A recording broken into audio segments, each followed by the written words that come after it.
Já daí, os presbíteros, a palavra mudou. Mostrei para ele o que eu tinha preparado, mas não é essa a palavra para hoje. O Senhor nos deu outra palavra. E corremos a fazer um rascunho rapidamente.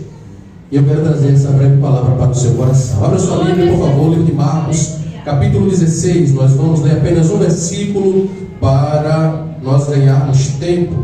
Marcos capítulo 16, versículo 7. Que diz, versículo 6 e 7, que diz assim: mas ide e dizei a Pedro, e dizei a seus discípulos e a Pedro, que ele vai adiante de vós para a Galiléia, ali o vereis como ele vos disse.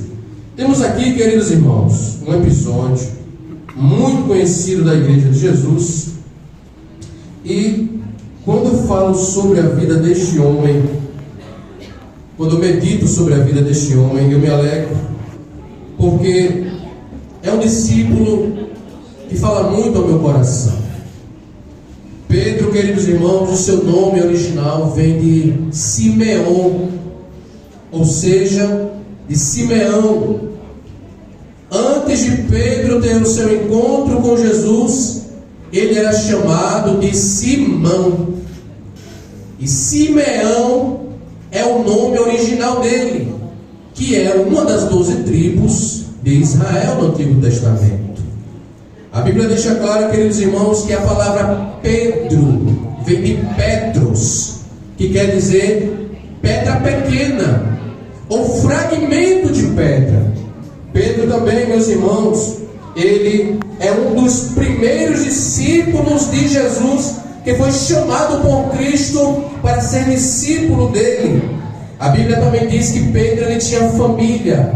No livro de Marcos, capítulo de número 16 e o versículo de número 7, a Bíblia diz que Jesus diz que Pedro é chamado filho de Jonas. Eu também te digo que tu és Pedro, Bar Jonas. Tu és Jonas, tu és filho de Jonas. Pedro também, meus irmãos, ele era de Betsaida, ou seja, Pedro ele tinha uma cidade, ele tinha uma localidade, ele residia em algum lugar. E a Bíblia deixa bem claro isso no livro de João, capítulo 1 e o versículo de número 44. Se os irmãos quiserem anotar, João 1 e 44 diz o seguinte: e Filipe era de Betsaida, cidade de André e de Pedro.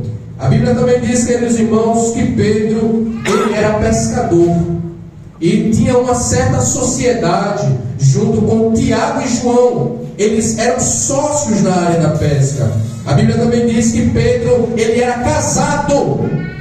Pedro ele era casado. A Bíblia diz isso no livro de Marcos, capítulo de número 1 e o versículo de número 30. Mostra que Pedro ele tinha uma sogra e ela estava com febre.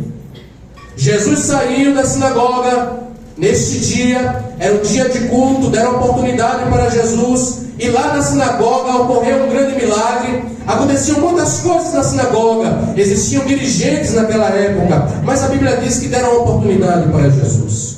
Querido, se é muito bom você ouvir alguém que tem algo de Deus para transmitir, imagina ouvir Jesus falando. Imagina ouvir Jesus pregando. E Jesus começou a pregar a palavra. E ali um homem que estava muito tempo dentro da sinagoga, ninguém sabia. Entrava dirigente e saía dirigente. Entrava pregador, saía pregador. E o homem continuava lá com o espírito imundo. Mas houve um dia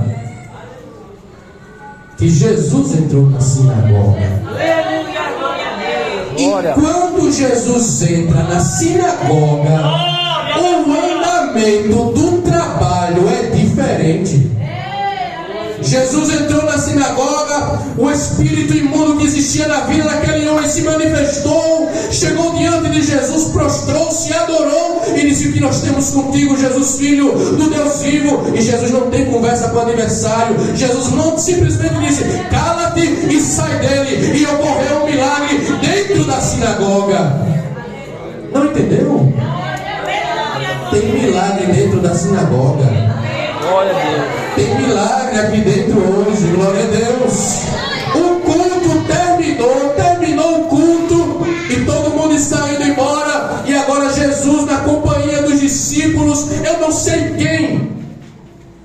Não sei se foi Tiago, não sei se foi João, não sei se foi Filipe, não sei se foi Natanael, não sei se foi Mateus, mas alguém chegou para Jesus e disse: Jesus, a sogra de Pedro está doente. E parece que eu estou vendo, irmãos. A sogra de Pedro está doente. Tá, Jesus, o senhor pode ir lá na casa dele? Eu posso. Me mostra onde é a casa dele. Aleluia. Que companhia gloriosa é a companhia de Jesus. Aleluia, Pai. Terminou o culto, mas o culto não terminou. Terminou o culto na congregação e lá vai os discípulos na presença de Jesus. Chega lá na casa da sogra de Pedro. Alguns dizem, queridos irmãos, que as casas dos homens daquela época eram casas simples, janelas pequenas, portas pequenas. Parece que eu estou vendo Jesus entrando ali naquela casa, abaixando-se. E alguém diz: olha, Jesus, ela está aqui, neste quarto. E eu não sei, queridos irmãos, se era uma porta que tinha lá, se era uma divisória que existia lá, se era simplesmente uma cortina que dividia os cômodos. Mas parece que eu estou vendo o meigo Jesus, o meigo Nazareno, entrando naquela casa, se aproximando daquela mulher. Porque detalhe, quem está com febre não sabe quem está por perto porque está sentindo dor. Quem está com febre está com frio. Quem está com febre não tem apetite. Quem está com febre não tem ânimo. Eita! Se você vê alguém que não quer vir mais participar, que não quer mais estar aqui congregando, que está sem nada para fazer, que está simplesmente ficando em casa, porque está agora com a mente ocupada, dizendo que não tem motivo suficiente para estar na casa do Senhor, é porque está com febre. Aleluia, glória a Deus. Tem gente que não se alimenta mais da palavra de Deus. Tem gente que está com a mente cheia de coisa, é porque está com febre. Mas Jesus, nessa noite, vai entrar na tua casa. E sabe o que foi que aconteceu? Pedro não pôde fazer nada pela sua sogra. Ninguém daquela família pôde fazer nada pelaquela mulher. Mas Jesus foi lá, segurou na mão dela. Porque é necessário que a mão de Jesus entre em evidência. A mão de Jesus vai chegar lá na tua casa. Tem alguém que está doente lá? Tem alguém que está com febre lá? Tem alguém que lá está já sem apetite espiritual para as coisas de Deus? Eu quero dizer através da palavra de Deus, embasado nisso daqui, que a mão de Jesus vai chegar lá. Quando esse culto terminar aqui nessa noite, você não vai voltar para casa sozinho. Quando você chegar lá na porta da sua casa, diga para Jesus: olha, Jesus, eu moro aqui, a minha família é daqui, mas eu gostaria que o Senhor entrasse e expulsasse a febre. E sabe o que foi que aconteceu? Quando Jesus tomou pela mão, a mulher que estava parada com febre, sem apetite, se colocou de pé e passou a servir. Eu quero dizer em nome de Jesus, quem não está servindo agora vai voltar a servir. Quem está fraco vai ficar forte. Quem está desanimado vai se animar. Quem está parado vai se levantar. Jesus vai estender a sua poderosa mão e você vai ver o que Ele vai fazer. Pedro, queridos irmãos, foi um homem que teve muitas experiências. A família de Pedro foi tocada pela presença de Jesus. Mas um detalhe, queridos irmãos, é necessário nós enfatizarmos que este homem, chamado Pedro, ele é sempre listado como um dos 3 primeiros que estava perto de Jesus. Era Pedro, Tiago e João. Era sempre eles. A Bíblia diz em Mateus capítulo 10, versículo 2. Em Marcos capítulo 3, versículo 16. Em Lucas capítulo 6, do 14 ao 16. E também no livro de Atos capítulo 1, versículo 3. Junto com estes homens estava Pedro. na presença de Jesus. Pedro viu milagres acontecerem. Pedro viu milagres extraordinários serem operados através da mão de Jesus. O primeiro milagre de Jesus, nas bodas de Caná da Galileia. Pedro estava lá na presença de Jesus e viu. Quando viu, faltou. E Jesus mandou trazer as talhas cheias de água. E no meio do caminho a água que estava ali se transformou em vinho. E o mestre Sala, quando provou o vinho, disse: todos põe primeiro o bom vinho, mas até agora tu guardaste o bom vinho. É porque ele não sabia o que tinha acontecido. Mas Pedro sabia muito bem o que tinha acontecido ali, porque ele estava perto de Jesus. Pedro, queridos irmãos, ele viu o servo do centurião ser curado à distância. Quando o centurião manda um homem dizer: olha, Jesus, eu tenho um servo que está doente e ele precisa que o Senhor chegue e cure. E Jesus disse: eu vou chegar lá. Mas quando aquele centurião disse: olha, Jesus, o Senhor não precisa vir para cá, mas diz uma palavra e o meu criado sarará. E Jesus curou à distância. Eu quero liberar a palavra da parte de Deus que está aqui. Jesus nessa noite está curando alguém que está lá fora. Glória a Deus, aleluia, Pai. Tem gente que está precisando de cura aqui, mas Jesus está chegando do outro lado. Quem recebe essa palavra nessa noite? Glória a Deus. Jesus chega do outro lado. A Bíblia diz, queridos irmãos, que Jesus operou um milagre do servo do centurião e Pedro viu isso acontecer. Jesus também curou o homem paralítico do tanque de Betesda. Lá em João capítulo 5, versículo 2, Pedro viu aquele homem que havia 38 anos que estava ali. Ninguém podia fazer nada por aquele homem. Ei, querido, ninguém pode te ajudar. Quem pode te ajudar é Jesus. Amém. Glória a Deus. Pedro viu a multiplicação dos pães e peixes em Mateus capítulo de número 14, versículo número 19 em diante. Pedro constatou e viu a evidência explícita de 3 ressurreições. A Bíblia fala, queridos irmãos, no livro de Marcos capítulo 5, versículo 22, que Pedro viu Jesus ressuscitar a filha de Jairo. Jesus ressuscitou também o filho da viúva de Naim. No livro de Lucas capítulo 7, versículo 11, Pedro estava lá. Quando Lázaro morreu, em João capítulo de número 11, versículo 1 ao 45, Pedro estava na companhia de Jesus. E depois que Jesus chegou lá, Jesus disse: tirai a pedra, porque tem milagre que só acontece quando a pedra é tirada. A laboração, a balada, a súria. Levanta a mão direita e recebe essa palavra. Tem pedra que está impedindo do milagre acontecer. Tem pedra que está impedindo do milagre acontecer. Você tem coragem de dizer isso para alguém? Porque muitas vezes as pessoas estão acostumadas, recebe aí. Não, mas diga para alguém aí: tem pedra que está impedindo do milagre acontecer. Agora olhe para o outro lado e diga: tem pedra que está impedindo do milagre acontecer. Hoje é noite de remover a pedra para o milagre acontecer. Eita glória. Jesus disse: Lázaro, vem para fora. Lá vem Lázaro com os pés e as mãos ligados. E Jesus disse: desligai-o e deixai-o ir. Pedro viu isso acontecer. Pedro viu esses milagres acontecer. Glória a Deus. Pedro foi o único discípulo, queridos irmãos, que andou sobre as águas. A Bíblia diz no livro de Mateus capítulo 14 que quando Jesus subiu ao monte, ele disse: vamos embora, dessa vez eu não vou entrar no barco, porque às vezes é um teste que Jesus ele permite.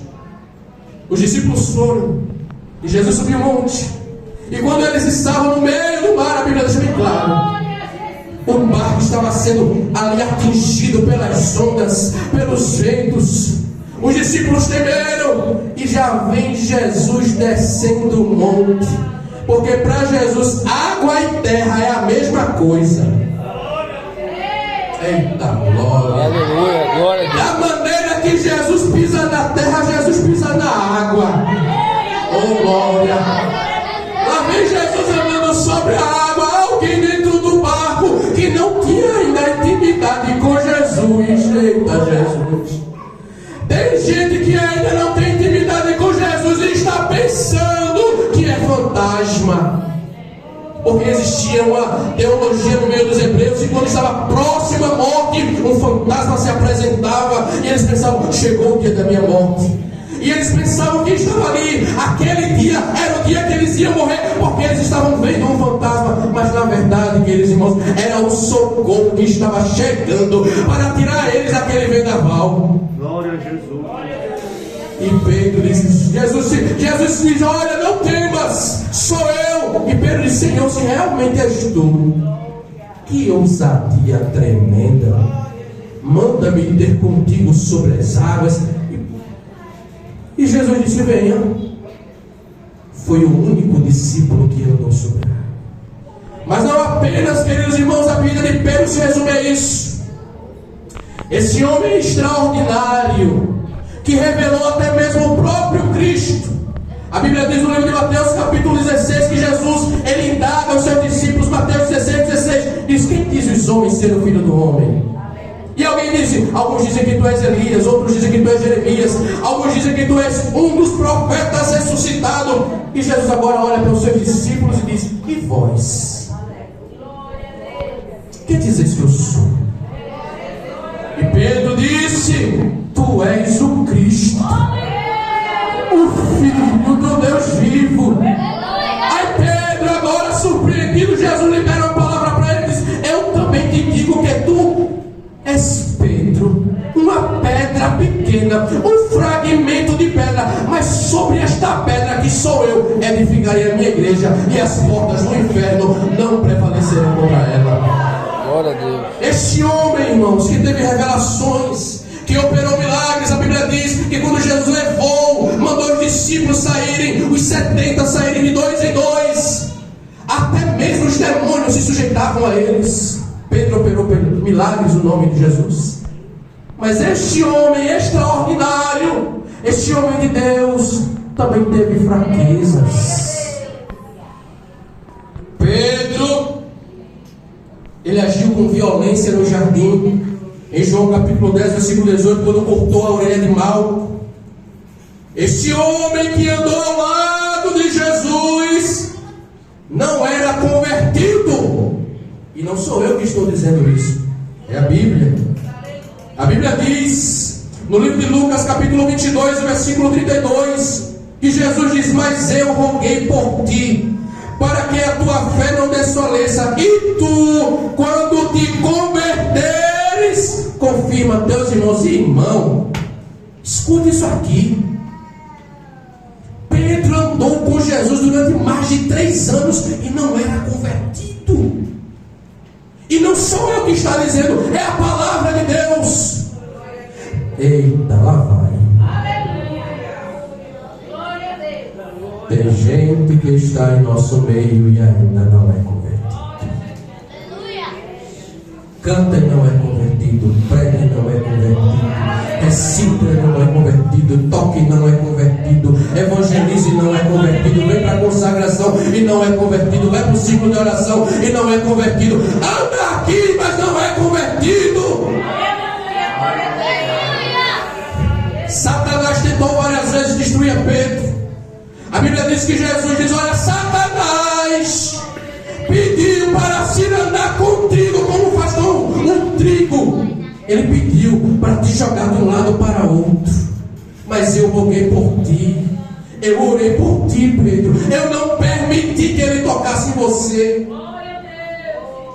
Pedro disse: Senhor, contigo eu vou até o fim. E Jesus disse: olha, Pedro, tu vai me negar 3 vezes. Eu disse: Senhor, eu estou preparado contigo para ir até para a morte. No linguajar nordestino, estou contigo e não abro. Mas quando chegou na hora da pressão,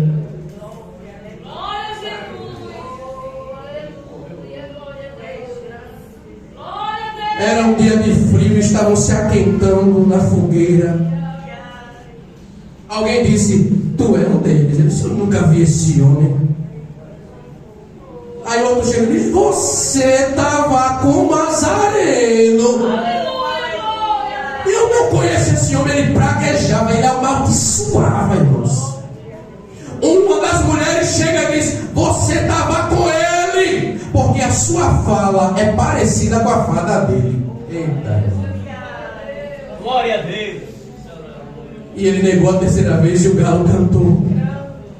E ele chorou amargamente, porque ele se lembrou da palavra. Você está se lembrando da palavra? Chorou amargamente, negou Jesus 3 vezes, desejou voltar a pescar. A Bíblia diz, queridos irmãos, no livro de João, capítulo 21, versículo 13, aqui eu termino. Disse-lhe Simão Pedro: vou pescar. Esse vou pescar aqui era voltar às antigas práticas, antes de conhecer a Jesus. E eu vou encerrar essa mensagem aqui, porque o interessante, queridos irmãos, que mesmo Pedro sendo este homem extraordinário, mesmo Pedro sendo um homem que recebeu grandes milagres, grandes dádivas da parte de Deus, na pessoa bendita de Jesus, desfrutou da presença de Jesus, jantou na presença de Jesus, estava ali almoçando na presença de Jesus, sentiu o cheirinho de Jesus, a companhia de Jesus. Mas Pedro era homem, e homem fraco, falho. E quando ele deseja voltar a pescar, que as mulheres agora estão lá no sepulcro, sabe qual foi a mensagem do anjo? O anjo disse: olha, diga aos discípulos e a Pedro, irmãos, essa mensagem aqui, Jesus já sabia que Pedro tinha negado. Jesus já sabia aqui que ele tinha cortado a orelha de Malco. Jesus sabia muitas vezes que o coração dele estava propenso para o mundo, para se desviar. E porque Jesus fez menção de aqui falar o nome dele, sabe por quê? Jesus é o tipo de homem, o tipo de Deus que não desiste dos seus discípulos. Amém, glória a Deus. Ele sabe muito bem quem é você. Ele sabe muito bem como está a tua estrutura, que às vezes dá vontade de desistir, dá vontade de jogar tudo para o alto. Mas o Senhor lhe trouxe essa palavra para o meu coração aqui, fresquinha, nessa noite.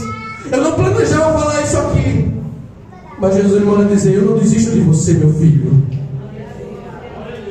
Eu não desisto de você, minha filha. Eu sei muito bem como se encontra hoje a tua mente. Às vezes a tua mente está tão perturbada, tão abalada, aleluia. E tantas coisas já se passaram na tua mente, meu filho. Tantas coisas já se passaram na tua mente, minha filha. Mas Jesus está dizendo: eu não desisto de você. E nessa noite ele está dizendo: eu vou ao seu encontro mais uma vez para te socorrer. Sabe por quê? Porque eu te amo. Eu não desisto de você, meu filho. Os cravos que foram cravados na minha mão e nos meus pés foi por amor a você. Por que você quer parar? Por que você quer voltar? Por que você quer desistir? Eu já preparei um céu de glória, uma morada está reservada para você. Por que você quer voltar? Mas nessa noite, o Deus que é refúgio, que é fortaleza, que é abrigo, que é amigo, está dizendo: eu não desisto de você. Sinta a paz de Deus, a paz que excede todo entendimento. Sinta a alegria do alto. Sabe por quê? Você não vai parar de fazer esta obra. Você não vai entregar. Você não vai voltar atrás. Receba força. Amém. Receba ânimo.